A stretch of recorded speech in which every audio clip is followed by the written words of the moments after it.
Jesus, Son of David, have pity on me. These words of the blind men here in the gospel. These might be our words. These might be the words we've heard from many people when we minister to them in all sorts of different contexts.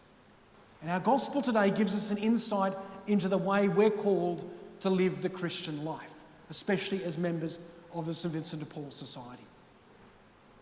Jesus doesn't immediately heal the blind men.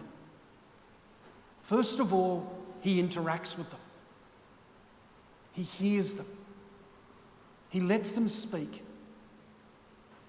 And they converse, which is a very interesting thing. Before he suddenly moves to the healing, he first lets them speak and lets them converse, a conversation. And then there is a hope that life can be better. Jesus is not just giving a healing because, that was what was needed for the day.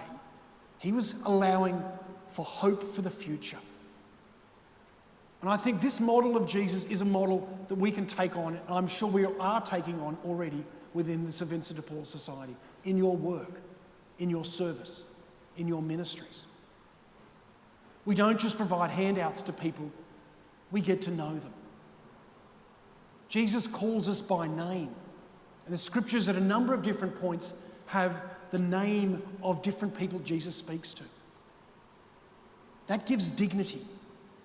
Allowing the person to speak gives them dignity. Allowing them to know that they've got a future and a hope for the future, that gives them dignity as well. And then we need the basic needs provided for as well. Jesus did what he could. He brought sight. But he didn't just bring sight. He brought hope. He brought dignity. He brought a future. And this is what many of you do, and many thousands of others do across Sydney every single week. We don't just provide food handouts. We provide dignity. We provide hope. We provide relationship. And that builds people up more than just giving them a can of food or something to wear. St. Vincent de Paul Society, for most people in Australia, their interaction with Vinnie's is through the Vinnie's stores or through the Vinnie's bins. At my previous parish at Meadowbank, we had a problem sometimes. We had these two massive bins just outside the church for St. Vincent de Paul. And I'm sure many of you know, if you've got the big bins some places, some people come and drop their rubbish there in all sorts of ways. Sometimes it's good things, but I know Vinnie's has a bit of a problem dealing with some of this. True? Yes. However, when people throw out rubbish, I think one of the beauties of Vinnie's is that we are a true recycling people. And we go right back in the history, that we see value in things that other people just want to discard. And that might be in a pair of trousers, it could be in a can of food, and it could also be in a person. Society says we don't want it, we want to throw it away. And Vinnie says, let's have another look. Because there's dignity there. And we can bring life even where people think there is no life.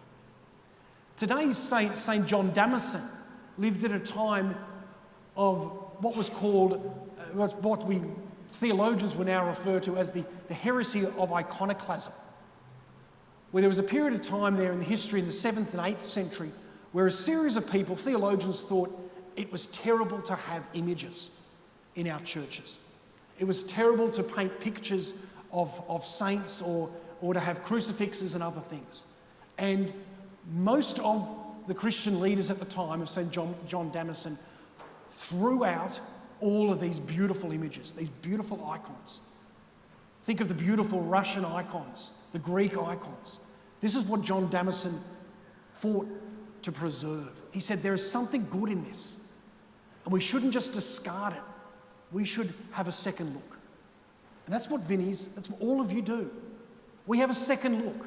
When someone wants to throw it out, when someone says you're useless, society says you can't do anything, we have a second look. And we say, we can find something of Jesus in you. Whether that might be an image, whether that might be clothes, whether that's a person. And that was the way of John Damison. And he spoke about this courageously.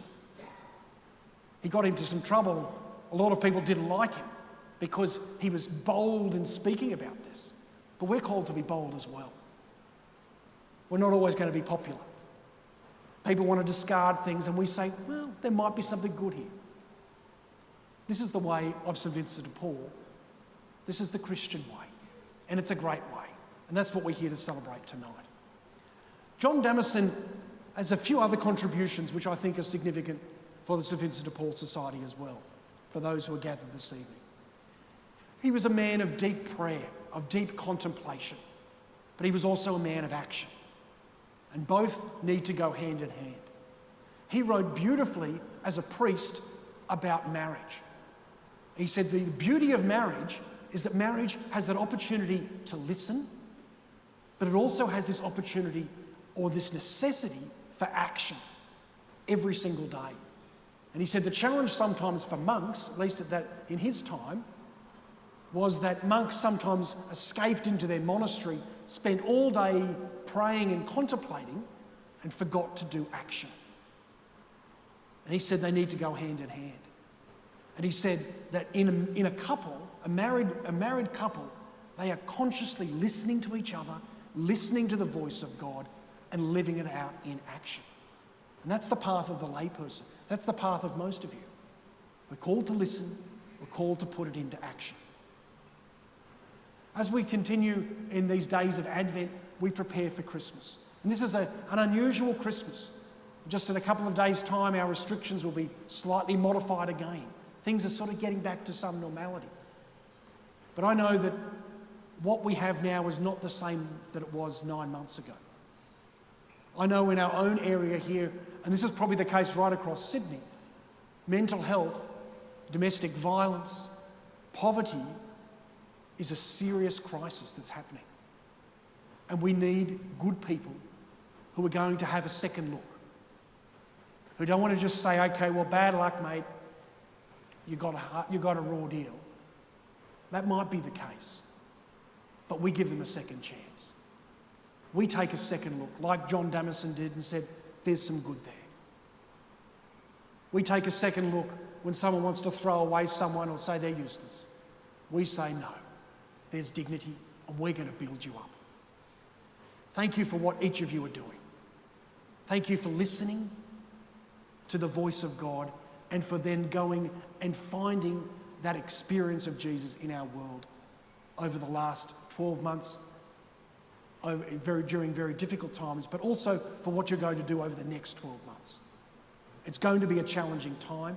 I think perhaps even more challenging in different ways to what we've experienced in the last 12 months. So thank you for your enthusiasm. Thank you for continuing to listen, to discover Jesus Christ, and to give dignity. Lord Jesus, have pity on me. These were the words of the blind men in the gospel.